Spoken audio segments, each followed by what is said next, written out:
What's going on, guys? Welcome back to Weekly GCap, the only source you'll ever need to catch up on all the gaming news from the last week. As always, we got quite a couple stories to go through, so let's go ahead and get right into this. First things first, Nickelodeon All-Star Brawl 2 was announced. If you guys remember, the first one came out just a couple of years ago, and it was a pretty solid Super Smash Bros. Clone. There was a few problems with it, namely just the rather lacking character variety in the character roster, and they didn't update it too much afterwards, and the lack of voice acting. Let's be honest, if you're gonna try to make a Smash Bros. Clone based off of the Nickelodeon IPs, you need that voice acting in there. Well, thankfully, it seems they realized this, and this new game will indeed have voice acting, way more characters. There's no release date just yet, but it will be coming to the Switch, the PlayStations, and the Xboxes, and PC. Being published by Game Mill, and I've been saying this a lot in these videos, you know, every time people hear Game Mill, they kind of look at it like a little skeptically, like, is this actually going to be good? But for me personally, everything that I've played from Game Mill has been relatively solid. Sure, there's been a few things where it's like, yeah, this is a little budgety, like Cartoon Network Battle Crashes, for example, is another game that they made where there was like no voice acting in it. It was like,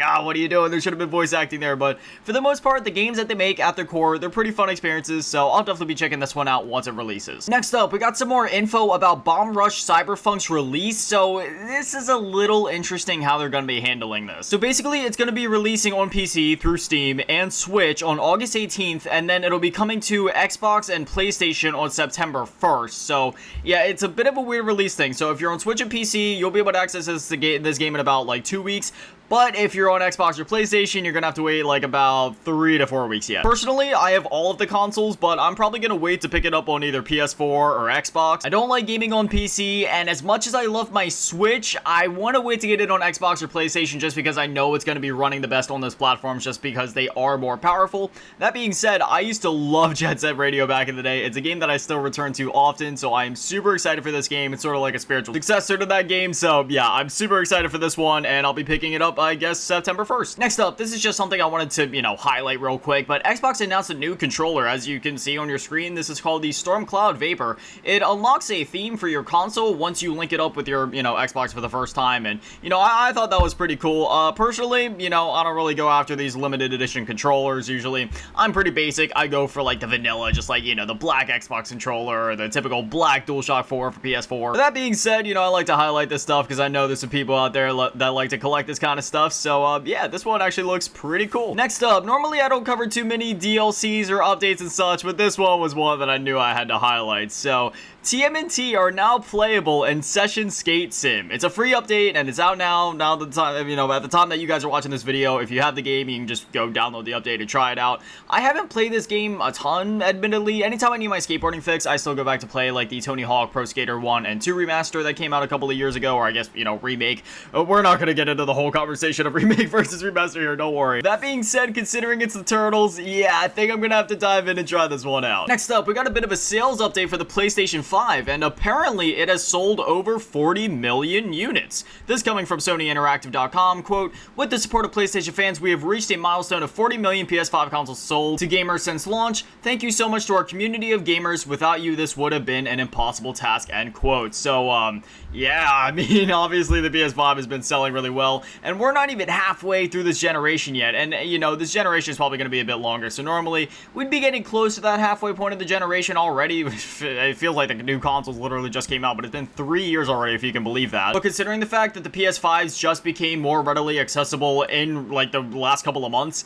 yeah, I think the PS5 is easily going to go on to sell over 100 million units, and once you factor in the Slim revision or a Pro model down the line, which probably will happen at some point, at the very least, I don't know if we're going to get a Pro this generation just because how, things have been kind of scoping out, but I do think that we're at least going to get, like, a Slim revision down the line, just something to slim it up, maybe give us some different color palettes, like a black model and a white model, maybe. But once you factor in the sales for all those different models, yeah, I do think that the PS5 is going to get up there in the over 100 million mark, joining, the PS4, the PS2, and all the other legendary consoles that have crossed that threshold. Next up, we have a very relieving and exciting announcement. I love Assassin's Creed, okay? Like, I absolutely love the series. I've been playing it since Assassin's Creed 2, and then after I beat Assassin's Creed 2, I went back and played the first one. The first one is still a fun game, but man, yeah, Assassin's Creed 2, that was one heck of a way to get introduced into the series. But anyway, as you probably know in recent years with, like, Assassin's Creed Odyssey and Valhalla, namely, those games were a little bit on the longer side, probably a bit longer than they should have been. I know for me personally, I sat down, I knocked out Valhalla in 5 days, and that was...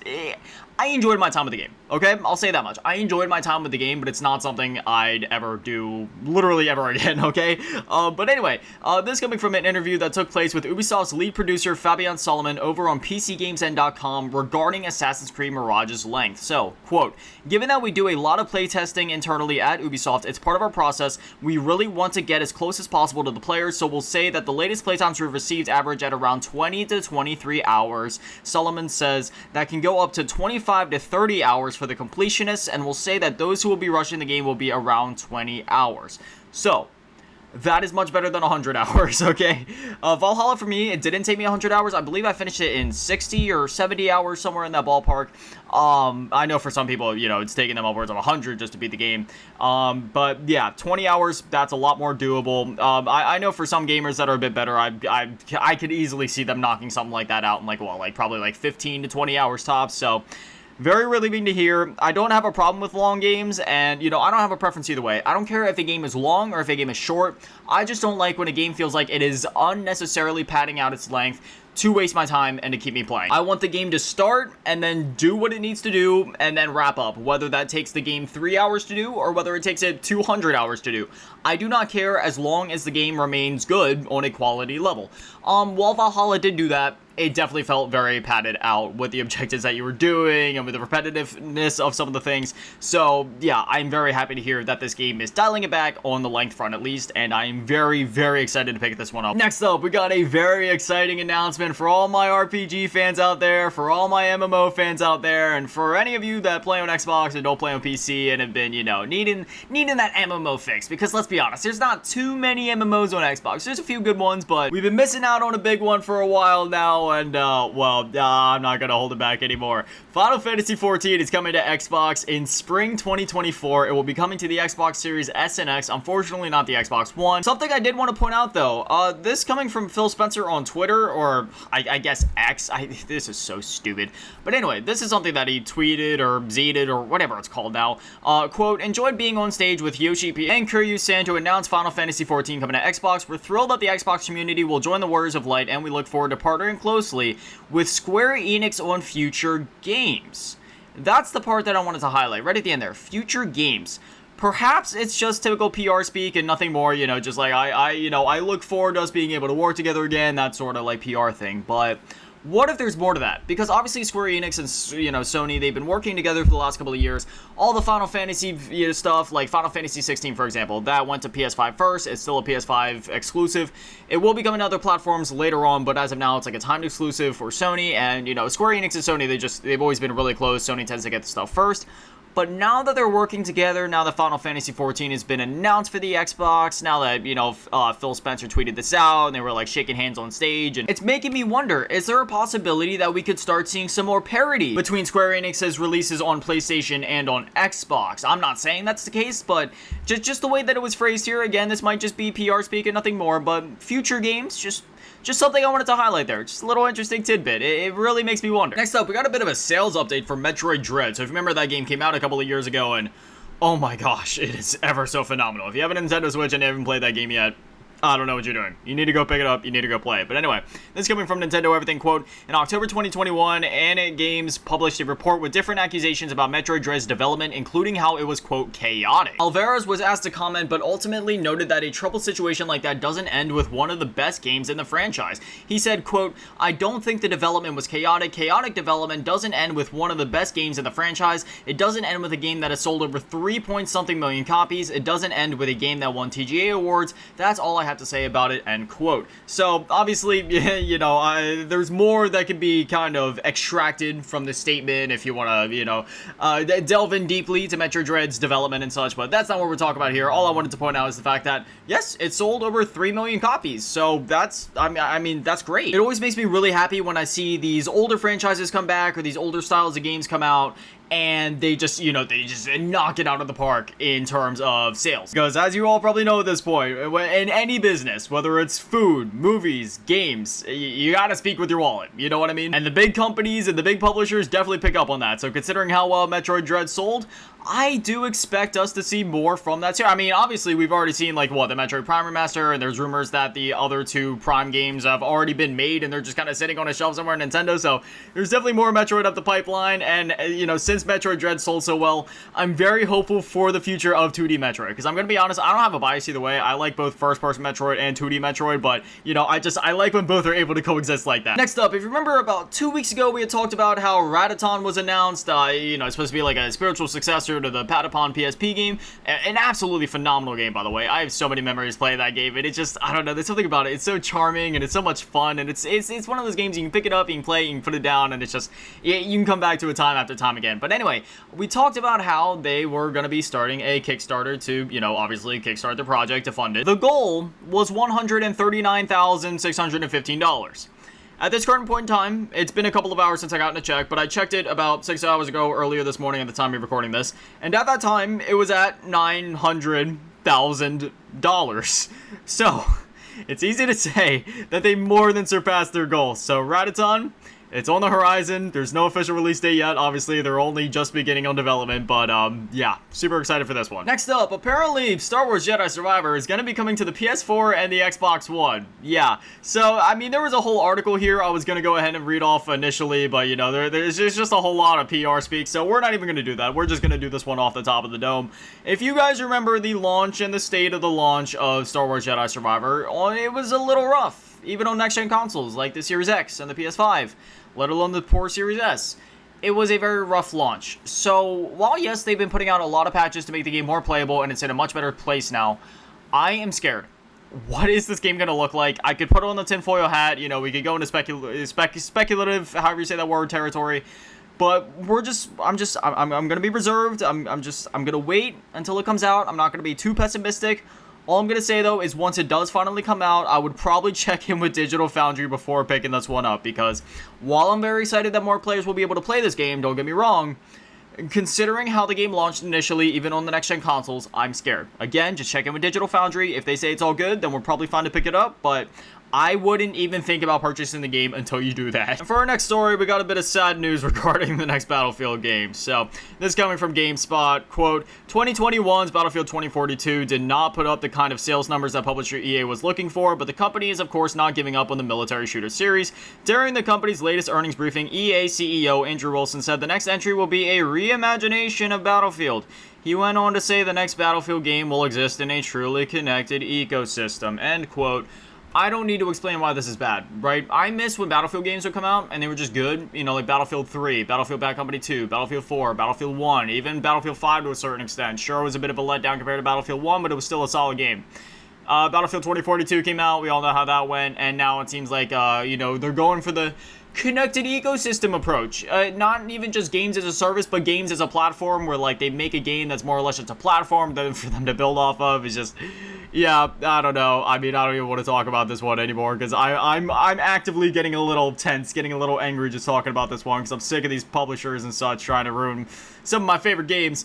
But, yeah, so look forward to the Battlefield platform. Not Battlefield game, Battlefield platform and connected ecosystem coming up whenever. God, I'm not excited for this. And in some happier news, 2 Wii U games were randomly revived. So, this coming from Nintendo, quote, in March 2023, Nintendo paused network services for the Wii U games Splatoon and Mario Kart 8 to address a vulnerability related to online play. The issue has now been fixed, and so we will resume online play for these games based on the schedule below. Please accept our sincere apologies for the extended waiting period. August 3rd, 2023, resume service. To resume online play, downloading a new update will be necessary for each title per the release timing noted above. If further issues occur which make it difficult to continue supporting online play, we may have to discontinue the online play service for the Wii U games Splatoon and Mario Kart 8 at short notice. Should this occur, please note that offline play will continue to function normally. Good thing that they clarified that, considering, you know, how many live service games shut down nowadays and are just completely inaccessible after that. But anyway, thank you for your patience and understanding, end quote. So, yeah, that was a little random, because this isn't the Switch versions we're talking about. We're talking about the Wii U versions of the game, Splatoon 1 and Mario Kart 8 on Wii U. The service had to be shut down, like I said, about 5 months ago, March 3rd. There was a vulnerability with security there. But thankfully it's fixed. So, you know, I still have both of these games on Wii U, and I actually don't have either Splatoon or none of the Splatoons on Switch, and I don't have Mario Kart 8 on Switch. I only have those games on Wii U. So after I finish recording this, I think I'm going to dive back in and, I don't know, probably run a couple matches of both. Next up, we got an update for Nintendo Switch Online. I'm super excited about this one. Zelda Oracle of Ages and Zelda Oracle of Seasons for the Game Boy Color are now available. This came out a couple of days ago, so if you have a Nintendo Switch, don't hesitate. I just don't even think twice about it. Go onto your Game Boy app and play the game. That's it. Or play both of the games. I'm sorry. Oracle of Seasons and Oracle of Ages. They're both amazing. Please play them. Next up, we got an update for the August Xbox Game Pass games. Celeste, which is out now. A Short Hike, which is also out now. Highly recommend that game. So underrated. Please play it. It takes less than 2 hours to beat. You could I think I beat mine in like a little over an hour, maybe an hour and a half tops. It's such an amazing game. Broforce Forever. Limbo, another fantastic game. Airborne Kingdom, and Everspace 2. So, a solid lineup there, and you know how it goes. Probably Gamescom, which is coming up here in a couple of weeks. They'll probably be announcing some more Game Pass games there. They always do that at those big events, so yeah. And now it's time for the last story, the one that some of you probably clicked on this video for. Not The Last of Us was removed from the Switch eShop. So, they had a trailer for this game up on their YouTube channel, right? Well, actually, first, let me catch everybody up to speed. If you're not sure what Not The Last of Us is, it was an eShop game called The Last Hope, and it was like this really terrible knockoff. However, I'm not able to show any footage of it in this video or any screenshots or any trailers because of one thing I'm going to talk about. So first, on YouTube, the trailer was brought down, and whenever you clicked on it, all it said was, this video is no longer available due to a copyright claim by Sony Interactive Entertainment LLC, which is why I'm not going to be showing any gameplay, screenshots, or anything from the trailer in this, and that's why I'm showing a trailer of The Last of Us Part 1 instead, because I don't want Sony to wrongfully claim this video or to claim this video for having certain elements of that. I don't want anything to go wrong there. I want you guys to be able to get the news without any of the copyright complications. But anyways, yeah, now when you go to the eShop, well, the game is simply just gone. So The Last Hope, aka Not The Last of Us, is just gone now. Now, I'm not sure if Sony had anything to do with the game coming down over on the eShop. I'm wondering if maybe the developers saw their trailer get taken down. Maybe they got like, I don't know if it would necessarily be a cease and desist, but you know, maybe they just got some wise words from somebody in the biz that was like, hey, you might want to take this game down. I'm not exactly sure. From what I could tell, there wasn't any assets in the game from The Last of Us, so I'm not sure why Sony copyright claimed the trailer. And furthermore, you know, when the game was brought down, again, I don't think there was any assets in there. The only thing I could have thought is the fact that both of the main protagonists obviously share a lot of likeness, especially the quote-unquote, like, you know, the Ellie fill-in. I don't even know what the girl's name was in the Last Hope game. But, you know, the girl was supposed to look like Ellie from The Last of Us. And the likeness was, it was a very, very close resemblance. Like, when you looked at it, like, you just knew that she was supposed to resemble Ellie. That's all I can think of, though. Like, there's literally nothing else that comes to mind as to how Sony, from a legal standpoint, you know, could have taken this stuff down, because otherwise, like, in terms of assets and music and the game itself, there wasn't anything in the trailer or the game itself that was really impeding on any copyright laws, aside from maybe, like, the protagonist likeness, especially Ellie. That's the only thing I can think of. We don't know anything else at this point, but obviously, as always, you know, if we get any updates or if we find out more information, I'll definitely let you guys know. But I figured I'd at least mention this because, you know, we've talked about it in the last couple of videos, just, you know, kind of laughing at it and such. But man, now the game is just gone. It kind of makes me sad. It was a fun one to just kind of look at and laugh at. Granted, I never purchased it, but apparently it was going for as low as like $1 on the eShop or something like that. Like, oh man, that whole situation was something else. Let's hope that the Switch 2 or whatever their next console is a bit of a better quality assurance checklist before it's allowed to be published on the eShop. But anyways, that's it. That's all the stories I got for you guys this week. Now, I'd definitely love to hear from you guys. What are your guys' thoughts on everything we talked about? Are you excited for the new Game Pass games? Do you have any thoughts on Assassin's Creed Mirage or Battlefield turning into a platform game? And what are your thoughts on The Last Hope? Did you ever play? Did you like laughing at it as much as I did? Whatever it is, whatever you're thinking, I'd definitely love to hear from you guys. Anyways, this is Weekly GCap. New episodes go live every single Friday at 9 a.m. Eastern, so if you want to catch them as soon as they go live, well, then I know to be here. But anyways, that's it for me, guys. Thank you guys for watching. Have an amazing day and an amazing weekend. Stay beautiful. I love you all. Peace.